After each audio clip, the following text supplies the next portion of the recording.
Hermoso y bendecido día para todos, hermanos. Les saluda el diácono Elix aquí en Católico Hoy. Y hoy es martes 26 de septiembre. Y qué alegría que juntos podamos nuevamente meditar en la palabra de Dios. Hermanos, el término palabra de Dios se repite con frecuencia en las Escrituras. Y puede resultar fácil darlo por sentado. A veces lo decimos como por decirlo. En verdad es algo sorprendente y serio a la misma vez. En última instancia, las palabras tienen que ver con la expresión.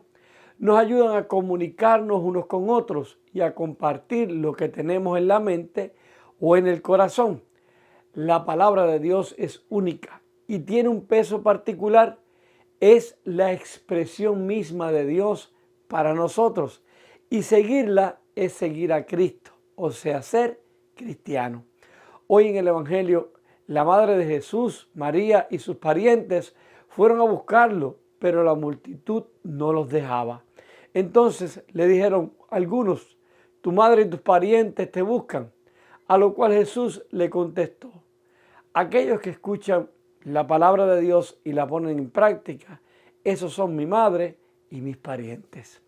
Para nosotros parecería rudo las palabras de Jesús a su madre y sus parientes, pero su intención no era esa, sino mostrar que su propia madre, desde la encarnación de Jesús en su vientre, escuchó la palabra de Dios y la puso en práctica.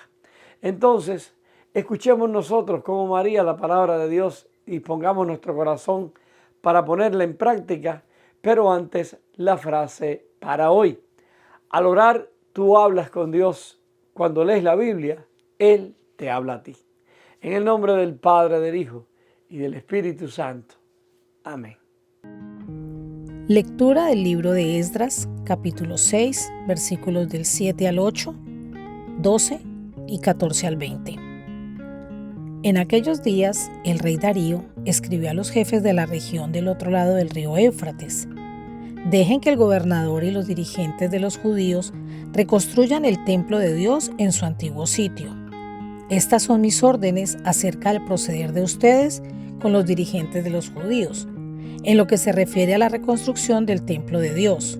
Con los impuestos de la región del otro lado del río, destinados al rey, se les pagarán puntualmente los gastos a esos hombres para que no se interrumpa el trabajo. Yo, Darío, he promulgado este decreto para que se cumpla a la letra.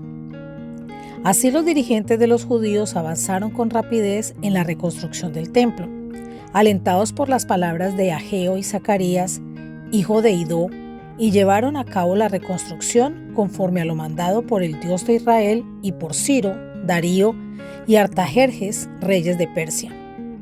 El templo se terminó el día 3 del mes de marzo del año sexto del reinado del rey Darío.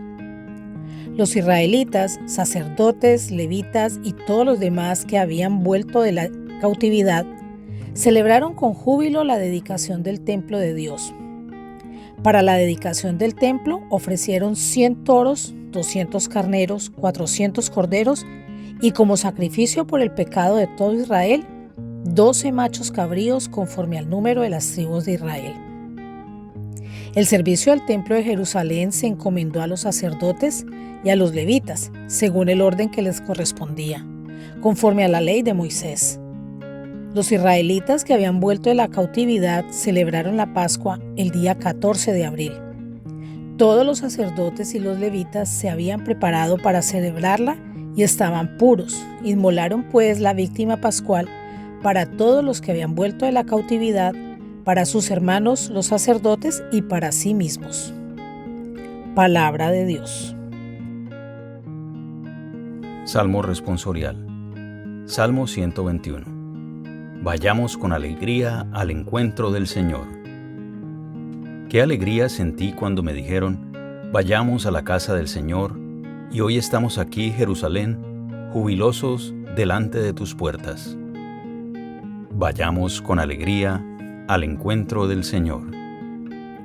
A ti, Jerusalén, suben las tribus del Señor, según lo que a Israel se le ha ordenado, para alabar el nombre del Señor. Vayamos con alegría al encuentro del Señor.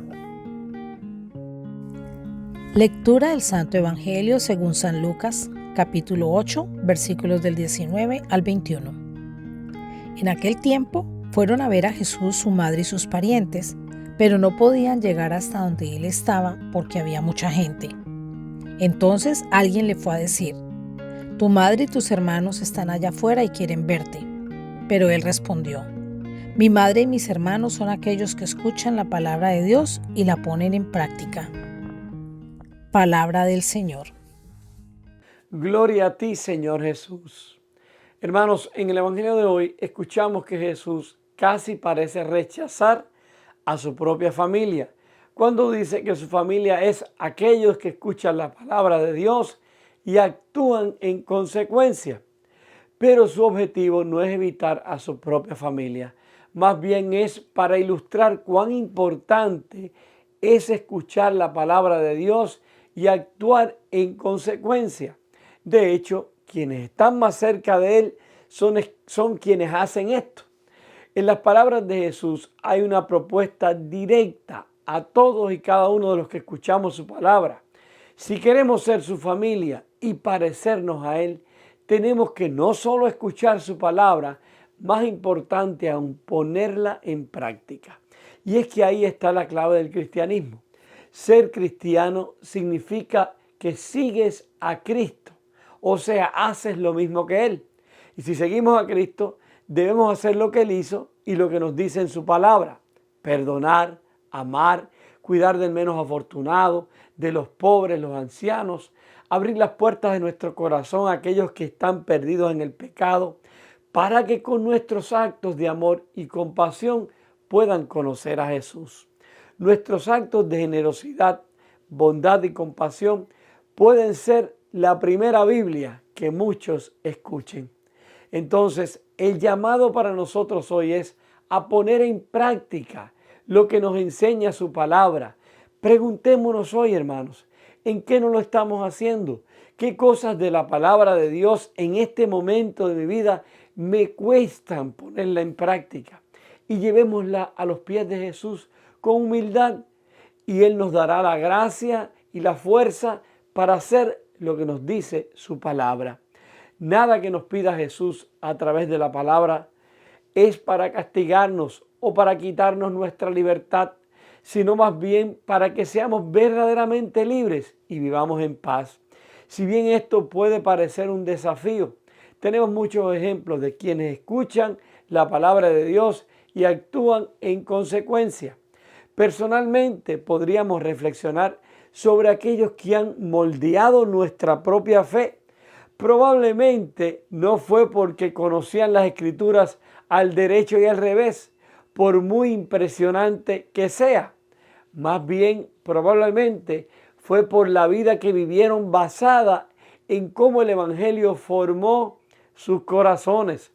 La herramienta de evangelización más poderosa que tenemos es seguir verdaderamente el mensaje del Evangelio y vivirlo todos los días.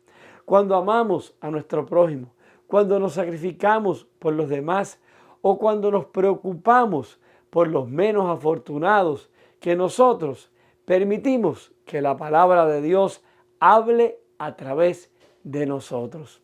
Y esto nos acerca, por supuesto, a Jesús. La palabra de Dios es alimento para nuestro camino. Nos ayuda a actuar y a parecernos más a Jesús. Que es que la escuchemos hoy, mis hermanos, y siempre con todo nuestro corazón, y que tengamos el coraje y el deseo de responder. Ahora bien, mis hermanos, hoy una vez más hemos escuchado y meditado la palabra de Dios. Entonces, con sinceridad de corazón, debemos preguntarnos: ¿en qué áreas de mi vida se me dificulta poner en práctica lo que me dice Jesús? Oremos. Señor amado Dios, te damos gracias por este día que nos regalas hoy. Gracias por esta oportunidad de vivir, de encontrarnos contigo, de seguir tu palabra, de escucharla y tener un corazón dispuesto a ponerla en práctica. Ayúdanos, Jesús, a que cada día, cuando vayamos a actuar, cuando vayamos a pensar, a decidir en nuestra vida, lo hagamos pensando en lo que nos dice tu palabra, que es nuestra guía, nuestro alimento diario. Danos la fuerza para siempre reconocerlo y que nuestros actos puedan mostrar a otros lo que tú nos enseñas a través de tu Santa Biblia. Y te lo pedimos, Señor, en el nombre del Padre, del Hijo y del Espíritu Santo. Amén. Mis queridos hermanos, hasta aquí con la meditación de la palabra del Señor para este día. Que el Señor me los bendiga a todos con un día lleno de paz y mucha alegría. Y sobre todo, que hoy, que una vez más hemos escuchado la palabra de Dios, podamos llevarla a la práctica en todo lo que se nos presente en este día y siempre. Que Dios nos guíe en esta lucha diaria de ser como Él. Y yo voy a estar orando por cada uno de ustedes y sus familias. No se olviden ustedes de orar por mí y por mi familia. Y que Dios me los bendiga a todos con mucha paz, mucho amor y mucha gracia, abundantemente. Y no olvides, al orar, tú hablas con Dios. Cuando lees la Biblia, Él te habla a ti.